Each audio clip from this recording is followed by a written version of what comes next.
Vamos ler o Salmo de número 33. Convido os irmãos a abrirem suas Bíblias e manterem-nas abertas após a leitura. Salmo de número 33.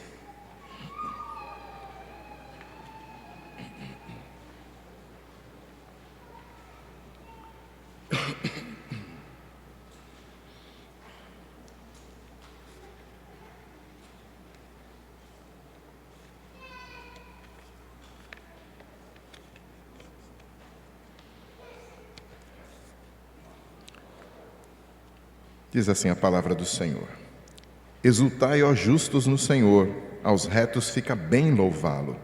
Celebrai o Senhor com harpa, louvai-o com cânticos no saltério de 10 cordas. Entoai-lhe novo cântico, tangei com arte e com júbilo, porque a palavra do Senhor é reta e todo o seu proceder é fiel. Ele ama a justiça e o direito, a terra está cheia da bondade do Senhor. Os céus por sua palavra se fizeram, e pelo sopro de sua boca o exército deles. Ele ajunta em montão as águas do mar, e em reservatório encerra as grandes vagas. Tema ao Senhor toda a terra, temam-no todos os habitantes do mundo, pois Ele falou e tudo se fez, Ele ordenou e tudo passou a existir. O Senhor frustra os desígnios das nações e anula os intentos dos povos. O conselho do Senhor dura para sempre, os desígnios do seu coração por todas as gerações. Feliz a nação cujo Deus é o Senhor e o povo que Ele escolheu para a sua herança. O Senhor olha dos céus e vê todos os filhos dos homens. Do lugar de sua morada Ele observa todos os moradores da terra. Ele que forma o coração de todos eles, que contempla todas as suas obras. Não há rei que se salve com o poder dos seus exércitos, nem por sua muita força se livra o valente. O cavalo não garante vitória, a despeito de sua grande força, a ninguém pode livrar. Eis que os olhos do Senhor estão sobre os que o temem, sobre os que esperam na sua misericórdia, para livrar-lhes a alma da morte, e no tempo da fome conservar-lhes a vida. Nossa alma espera no Senhor, nosso auxílio e escudo. Nele o nosso coração se alegra, pois confiamos no seu santo nome.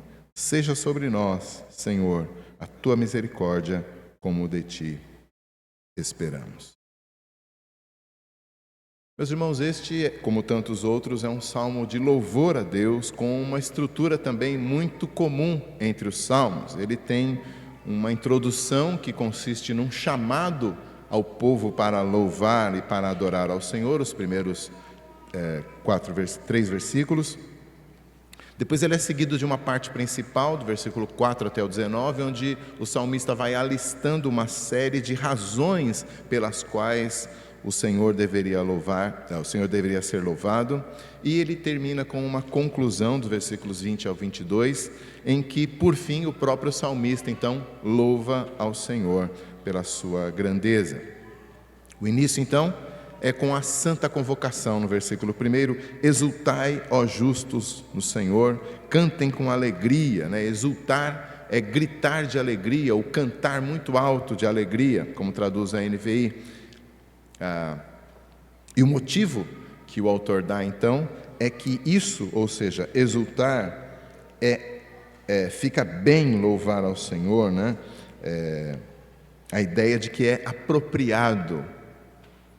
Na verdade, a tradução literal aqui dessa palavra, que na Almeida traz como fica bem, a tradução literal seria é formoso. Então a ideia e o sentido é que é bonito demais, é lindo, é belo ver a congregação dos justos louvando ao Senhor. E já que o canto alegre é tão adequado, tão apropriado na adoração, o salmista então soma as vozes, que ele já tinha chamado a cantar com alegria, soma os instrumentos, a melodia dos instrumentos musicais, e ele alista então a harpa e o saltério de 10 cordas aí no versículo 2. E a ideia, evidentemente, não é apresentar uma lista de instrumentos que agradam a Deus. Outras passagens, inclusive dos próprios salmos, mencionam vários instrumentos de cordas, de sopro, de percussão. E, na verdade, tratam-se dos instrumentos musicais disponíveis na época, os mesmos que a arqueologia encontra pintados nas catacumbas dos egípcios, por exemplo. Então, o salmista não está ensinando quais instrumentos podem ser usados para louvar ao Senhor, mas, assim como no caso do sacrifício de Caim e de Abel, lá em Gênesis 4, ele está indicando o que realmente interessa a Deus. Quem toca e não o que é tocado. E quem é que toca? O texto já nos deixou claro, os justos e os retos do primeiro versículo. São eles que devem, com os instrumentos, apresentar o seu louvor ao Senhor. No século XIX e início do XX, denominações mais conservadoras, como a presbiteriana e a batista, viam o piano com desconfiança. Ele estava, na época, associado a danças e a entretenimento secular. Os hinos deviam ser tocados apenas no órgão. Até a década de 70, e eu peguei a década de 80 já na igreja, o violão era anátema, no máximo para acampamentos de jovens, mas não no culto. E até a década de 90, a bateria era o grande problema. Mas a Escritura não traz algo como instrumentos que agradam a Deus, instrumentos espirituais, e muito menos instrumentos proibidos ou coisa assim. Pode ser óbvio, mas precisa ser dito. Deus está interessado, muito mais interessado em nossos corações do que em nossos instrumentos. O que, obviamente, não é uma desculpa para que a coisa seja toda mal feita, já que os instrumentos devem ser tocados, diz o próprio texto, com arte, né? Ou seja, com habilidade, como traduz a NVI. Isso também não é uma referência a um suposto dom de tocar, um dom de ser músico, um dom de louvor, não. Ele está se referindo à dedicação, ao zelo que convém igualmente à adoração apresentada diante daquele que fez todas as coisas, de uma pequena flor do campo até uma galáxia nebulosa, fez todas as coisas com beleza inimitável. Então, essa dedicação e esse zelo, essa arte que o salmista evoca, vão resultar naturalmente na qualidade técnica com que o músico toca, com que o cantor canta, com que o compositor compõe. Em outras palavras, coração e técnica não precisam e não devem ser separados. Só precisamos cuidar para não invertermos a ordem das coisas, ou seja, para que a técnica seja tão apurada e o coração fique de fora, porque a técnica correta flui do coração, mas o contrário não é verdadeiro. O coração correto não flui da técnica. Então, corações retos e mãos hábeis se combinam aqui na adoração ao Senhor, para que os instrumentos sejam tocados, diz o texto, com júbilo, não apenas com arte, mas também com júbilo, diz o salmista, que é a alegria, mas aquela alegria própria daqueles que exultam no Senhor e cantam louvores a Ele, com alegria, com gratidão no coração. E, meus irmãos, o convite à adoração musical que esse salmo nos faz não aceita um não como resposta. Pelo contrário, ele se expressa como uma ordem inclusive repetitiva, não é? Que ele repete até que ela seja atendida. Ele diz: exultai, celebrai, louvai, entoai, tangei. Então, essa introdução aqui, antes de nos dar os motivos para louvarmos a Deus, essa introdução já é uma ordem, ou uma ordem repetidamente entregue para que o Senhor seja adorado através da música. Na hora de preencher o imposto de renda, um dos campos a preencher é qual a sua principal ocupação. E é claro que o imposto de renda está interessado na sua atividade profissional, responsável pela sua renda principal, pelos seus rendimentos. Mas se você é um crente em Jesus, o salmista diz que a sua resposta deveria ser: eu sou um louvador, eu sou um adorador. É isso que eu sou mesmo. Nada é mais adequado ao povo de Deus do que louvar ao Senhor. E Ele nos convoca a fazer, Ele nos ordena que nós o façamos. E quando o fazemos com todo o nosso coração e toda a nossa dedicação, é lindo. É lindo de ver, é lindo de ouvir. Na antiga aliança, Israel tinha uma série de festas e celebrações religiosas que eram obrigatórias a todos e eram prescritas com muito detalhe na lei de Moisés. Porém, ao mesmo tempo, diz o profeta Isaías no 1º capítulo, Deus já não suportava mais que o povo comparecesse diante dele no templo com suas ofertas e sacrifícios, que ele mesmo tinha ordenado, enquanto agia com iniquidade e sem amor com o próximo lá fora.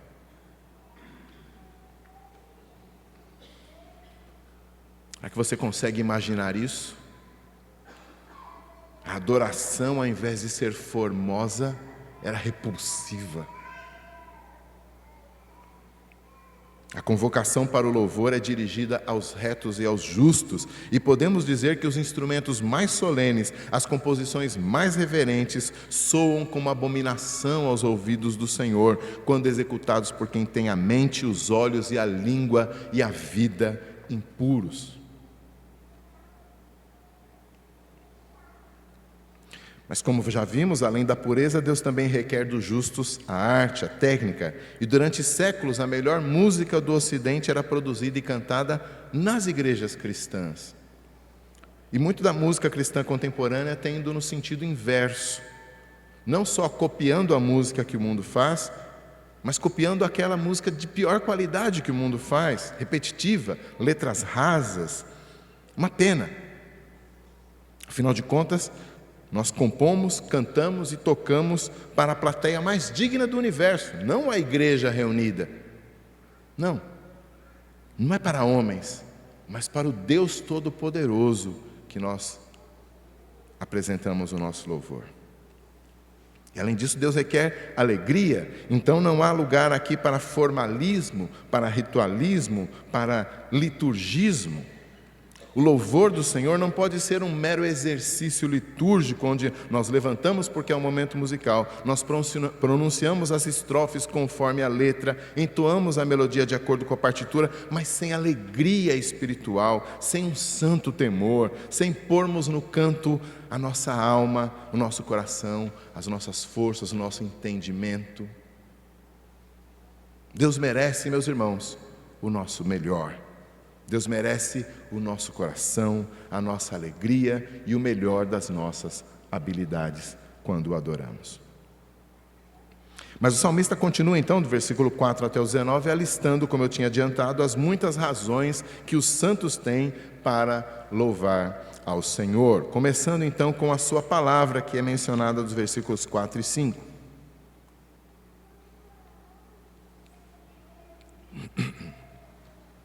Ele diz que ela é reta e é fiel, isto é, a palavra de Deus é totalmente confiável. E aqui ele está provavelmente tendo em mente tanto a lei, que é sempre justa, quanto as promessas que jamais falham. É nesses dois sentidos que nós podemos entender essa palavra reta e fiel. Nela, na palavra escrita de Deus, nós aprendemos a sua vontade para nós. Por meio dela, da Escritura Sagrada, nós descobrimos que Ele ama a justiça e o direito, como diz o versículo 5. Pela Bíblia, Ele mesmo nos revela aquilo que lhe agrada, não como um mero capricho do tipo, façam isso ou vivam assim ou assado, só porque eu quero. Não. Mas como uma expressão do seu ser perfeito, do seu caráter santo, da sua natureza graciosa. É por isso que o apóstolo Paulo fala na segunda carta a Timóteo que a Escritura é útil para o nosso ensino, repreensão, correção e educação na justiça, a fim de que o homem de Deus seja perfeito e perfeitamente habilitado para fazer todo o bem. É porque o Deus que fala esta palavra a nós é também perfeito e faz todo o bem. E que bênção, meus irmãos, podermos conhecer aquilo que Deus aprova, conhecer a sua vontade e também sermos corrigidos pela palavra dele quando nos desviamos desta vontade. Que bênção! Louvemos sempre ao Senhor por sua palavra, por sua direção, pela sua correção na nossa vida. Milhões de crentes já viveram e já morreram sem terem a facilidade que nós temos de acesso a essa palavra. Ainda hoje, em países muçulmanos, há cristãos que precisam esconder o seu exemplar da Bíblia, às vezes algumas páginas da Bíblia, para não serem pegos. Então, louvemos a Deus pela sua palavra. Em seguida, dos versículos 6 ao 9, o hino passa a louvar a Deus como Criador. E essa transição é feita com muita naturalidade, eu diria muita arte do salmista, né? Ele nos diz para louvarmos com arte, ele também usa de uma arte interessante, porque ele menciona a palavra de Deus no sentido da palavra ser fiel e reta antes, e em seguida ele usa isso como um gancho para falar da sua palavra criadora, já que, como nós sabemos pela sua palavra, foi pela palavra que ele criou todas as coisas, lá em Gênesis 1, a partir do versículo 3. Então, a totalidade da criação aqui é referenciada, né? Geralmente a Bíblia fala de céus e terra, para falar da totalidade da criação, e aqui o autor faz algo parecido. Ele fala que o Senhor fez os céus, no versículo 6, né? E aí ele fala não apenas dos céus como firmamento, mas de todo o exército dos céus, ou seja, os astros, né? Estrelas, sol, lua, que Deus fez, e ele fala da terra a partir das águas, né? Quando ele menciona aí que, no versículo 7, Deus ajunta em montão as águas do mar, mas ele está se referindo lá para a narrativa de Gênesis 1, onde Deus junta as águas para que a porção seca apareça, né? Então, Deus molda os céus e molda a terra. Ele junta as águas nas profundezas. Aqui a tradução, as grandes vagas, tem uma tradução mais literal na NVI, a ideia são as profundezas, né, os abismos dos mares, onde Deus esconde as águas para que a terra seca apareça.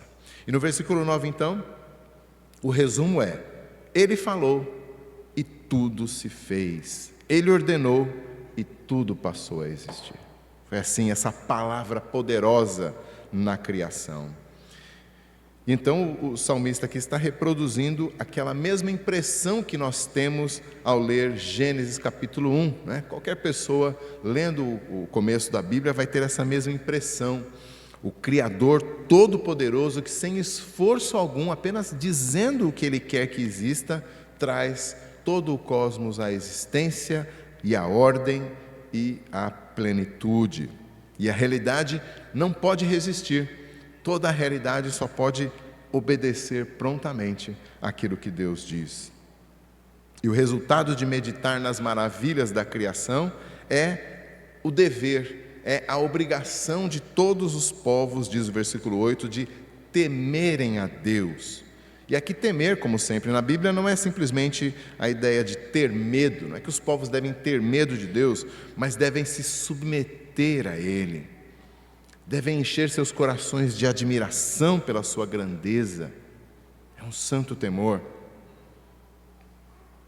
Motivo de louvar a Deus, essa impressionante capacidade, esse poder aterrador que Ele demonstra simplesmente falando, e as coisas acontecem.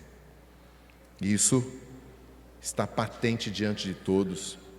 O povo de Deus tem essa palavra fiel que ele mencionou no início, na Escritura, mas essa outra palavra que se expressa na criação, essa todos os povos têm diante de si.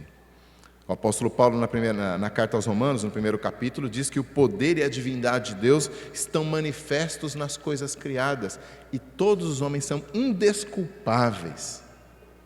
Ainda que o salmista convoque no início apenas os justos e os santos, os retos, a louvarem ao Senhor, na verdade a criação convoca toda a humanidade a louvar ao Senhor, e quando eles não fazem isso, mesmo aquele aborígene mais isolado, que nunca tenha lido ou ouvido da Bíblia Sagrada, quando alguém não se dobra diante do Senhor, aquele que fez todas as coisas, quando alguém não lê essa vitrine deslumbrante e não conclui sobre a glória de Deus, ele é indesculpável. Aliás, que pena que a vida urbana numa cidade grande como São Paulo acabe nos privando de oportunidades maiores desta contemplação, não é mesmo? Nós temos tanto concreto, tão pouco verde, tanta poluição que é até difícil observar o exército dos céus que Deus fez à noite, ou de apreciar a força e a beleza das águas, né? Temos aqui pertinho de nós um rio que nem parece um rio de verdade, né? Mas ainda podemos nos maravilhar com a vastidão do cosmos num passeio pelo campo, ou com a força das ondas num final de semana na praia. Há tantos documentários mostrando a sabedoria por detrás do comportamento dos animais, o poder escondido nos vulcões, nos tornados que aparecem no noticiário, a graciosidade na formação do corpo humano no útero. Então não temos desculpa para não louvar ao Senhor pela sua criação. Mesmo os alimentos, não é?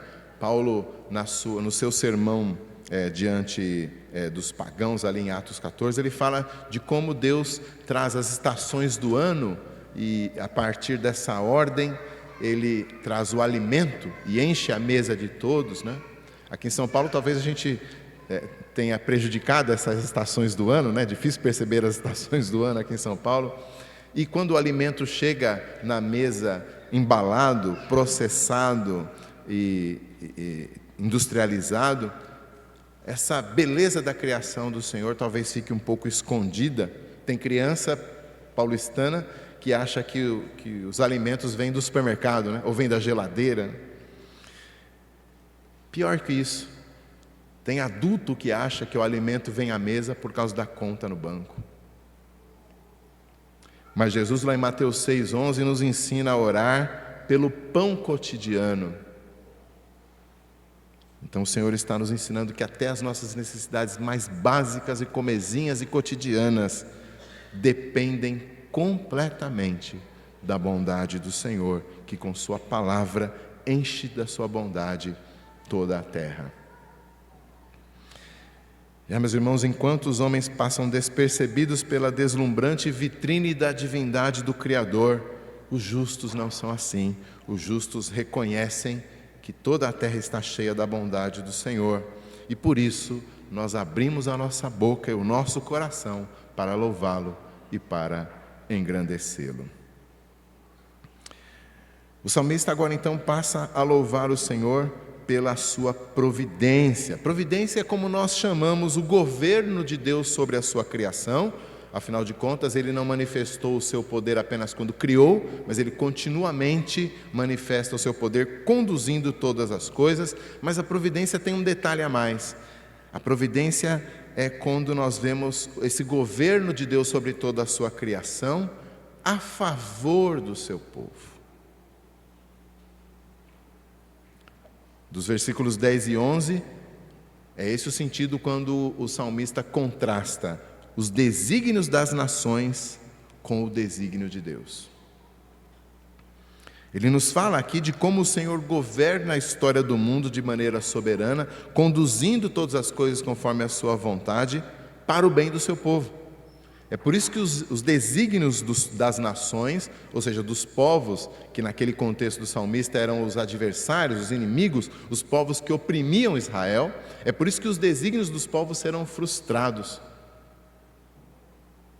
Porque o desígnio de Deus é o bem do seu povo e, portanto, Ele vai conduzir todas as coisas, porque Ele escolheu um povo para amar e, por meio desse povo, abençoar o mundo inteiro. Por isso é que Israel, tantas vezes na sua história, venceu exércitos bem mais numerosos do que ele.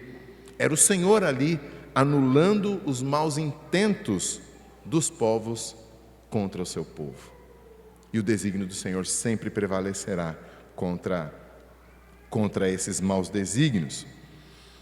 Mas esse versículo tão citado, que já virou adesivo de carro, né? Já virou até mote aí de políticos, né? No versículo 12, no início do versículo 12, feliz a nação cujo Deus é o Senhor. Essa expressão, esse versículo não tem mais uma aplicação a um país específico hoje em dia, seja o Israel moderno lá no Oriente Médio, seja qualquer estado moderno que tenha maioria cristã ou tenha um governante que se diga cristão. Negativo, nem Israel, nem Estados Unidos, nem Brasil. Na nova aliança, o povo que Deus escolheu para a sua herança, que diz o versículo 12 aí, é a sua igreja.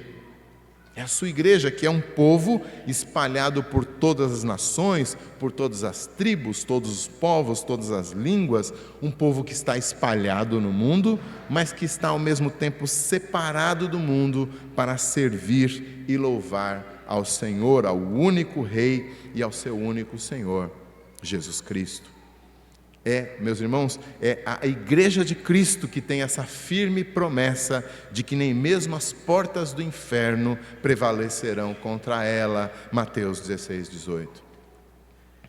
E o Senhor é fiel, sua palavra é fiel, como o salmista já nos lembrou, e Ele é poderoso, sua palavra é poderosa, o salmista também já nos lembrou disso, poderoso para cumprir a sua promessa de guardar a sua igreja até o final.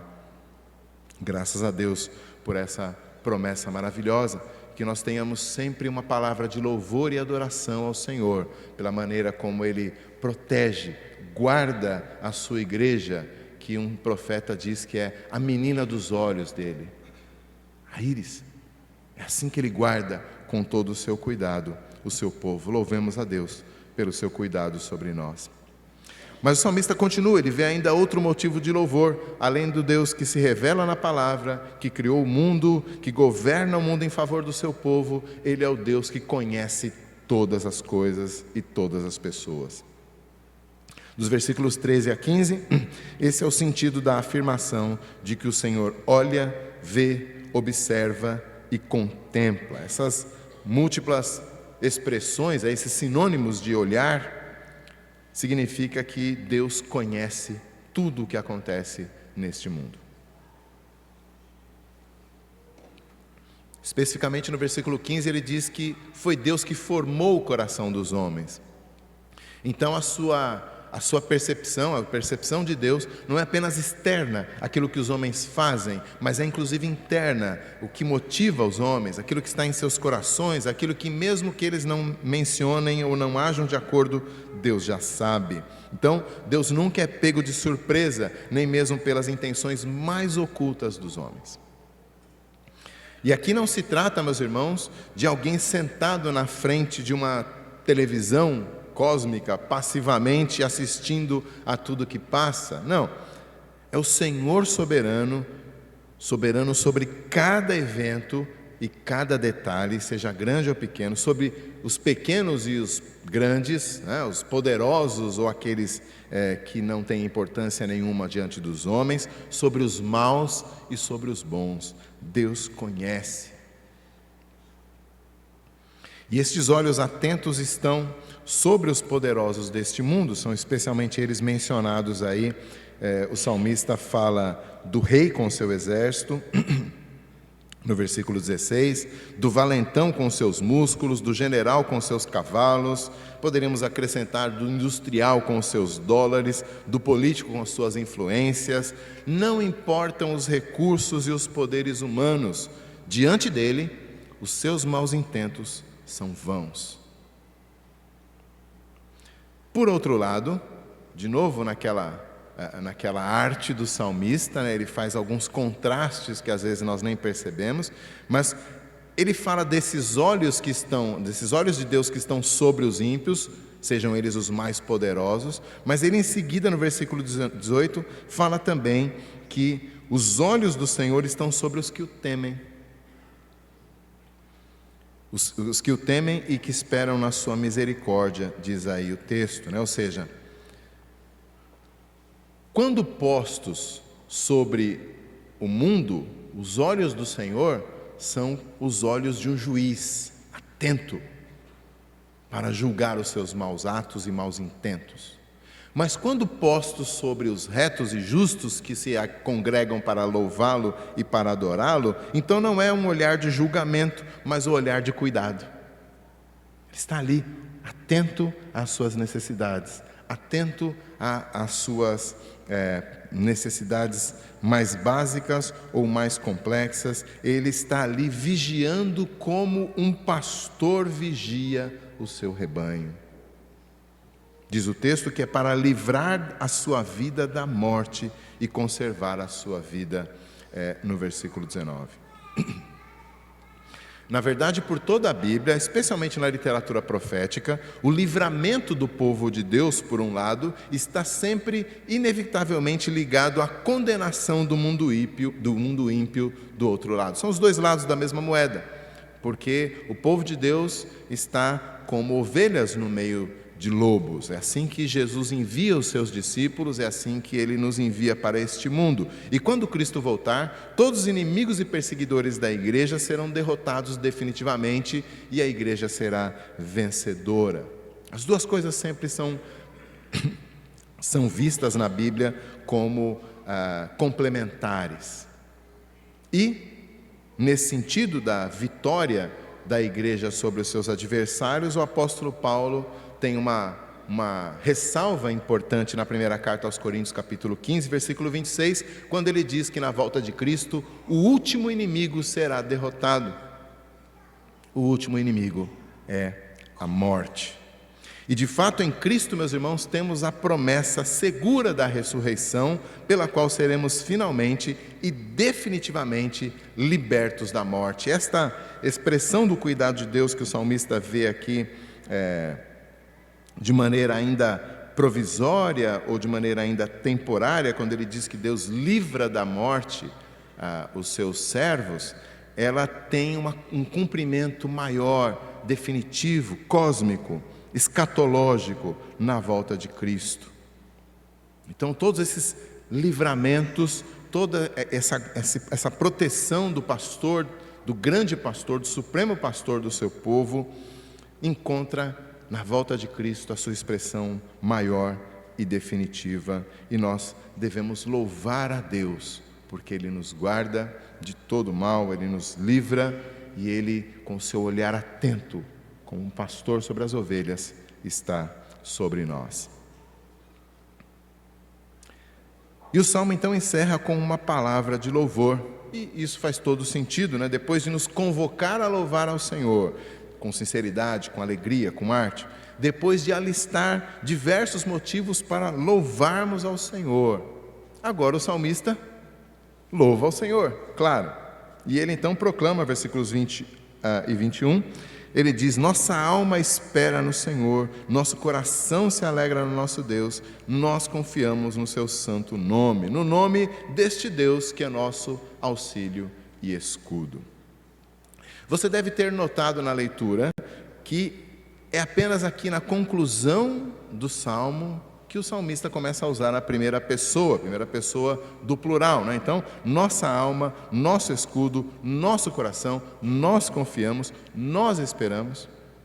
É como se aquela convocação lá do início tivesse sido atendida com os seus argumentos. Ele foi argumentando conosco: louvemos a Deus por causa disso, por causa disso, por causa disso. E aí, então, agora no final do Salmo, realmente nós nos reunimos para atender a sua convocação inicial, e todos nós estamos diante do Senhor para adorá-lo por todos os motivos que Ele já nos deu.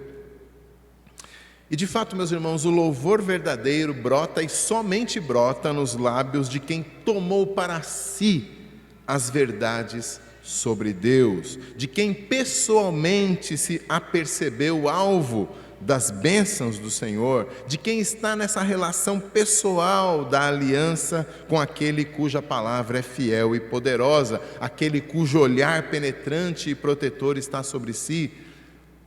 A verdadeira adoração brota dos lábios dos justos que exultam e celebram o Senhor, desse povo cujo Deus é o Senhor. Saber que Deus tem uma palavra tão poderosa que concretiza tudo o que Ele diz, saber que Ele vê tudo o que fazemos ou pensamos, que Ele pode livrar mesmo contra os mais poderosos, nada disso é válido se eu não souber, além dessas verdades gerais, se eu não souber que Ele é por mim, se eu não souber que Ele me escolheu para ser o seu povo, que eu estou entre aqueles que Ele olha com misericórdia e não com juízo. É isso a fé. A fé é essa mão que agarra para si as promessas. A fé são esses braços que abraçam essas bênçãos prometidas ao que crê, sempre, e não as largam. A fé é essa certeza de que sim, essas promessas são para mim, para nós, para o povo que se reúne na presença do Senhor em adoração. A fé, meus irmãos, é fundamental. O autor aos Hebreus diz que sem fé é impossível agradar a Deus. A fé é fundamental porque a alma dos justos, diz o nosso texto, espera o auxílio divino. O coração dos retos se alegra porque confia que ao seu tempo a sua misericórdia os cobrirá. É assim, termina o texto dizendo que de ti esperamos, Senhor. Por que esperar? Porque ainda não enxergamos. A fé agarra essas promessas, não o fato concreto, as promessas. Então, muitas vezes vamos caminhar por este mundo sem enxergar com tanta clareza os motivos para adorar a Deus e louvá-lo. É por isso que precisamos que a sua palavra em nosso coração seja reconhecida como fiel e confiável, porque na sua palavra ele diz que é assim. E é a fé que vai agarrar essas promessas e verdades, mesmo quando os tempos são ruins, são maus. Na certeza, na esperança, nossa alma espera no Senhor. Nele o nosso coração se alegra, pois confiamos no seu nome. É verdade, meus irmãos, que temos uma vantagem em relação ao salmista, porque Deus já manifestou sua palavra de misericórdia em Cristo, na manjedoura gloriosa, na cruz sangrenta, no túmulo vazio. Aquilo que os santos do passado esperavam já se concretizou em grande medida.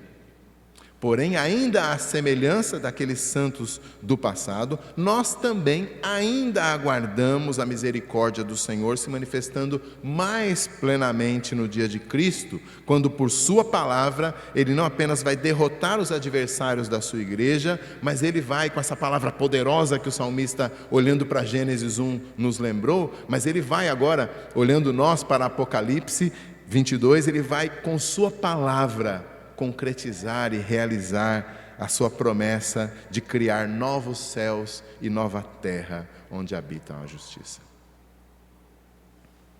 Essa esperança, meus irmãos, alegra o nosso coração e enche a nossa boca de alegres cantos de louvor. E quando o povo de Deus se reúne para adorá-lo e louvá-lo de coração alegre, diz o salmista, que coisa linda, que coisa formosa.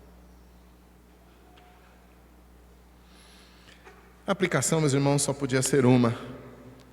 Medite em tudo que o Senhor tem feito na sua vida, na sua família, em nossa igreja nesses 88 anos. Medite sobretudo nas promessas dele de completar a sua obra no dia de Cristo e louve a Deus. Exulte no Senhor, exalte ao Senhor com toda a alegria que couber no seu coração. O louvor alegre, meus irmãos, combina bem demais com aqueles que esperam em Cristo Jesus. Que seja assim a realidade em nossa igreja. Vamos cantar, meus irmãos, vamos louvar o hino de número 179.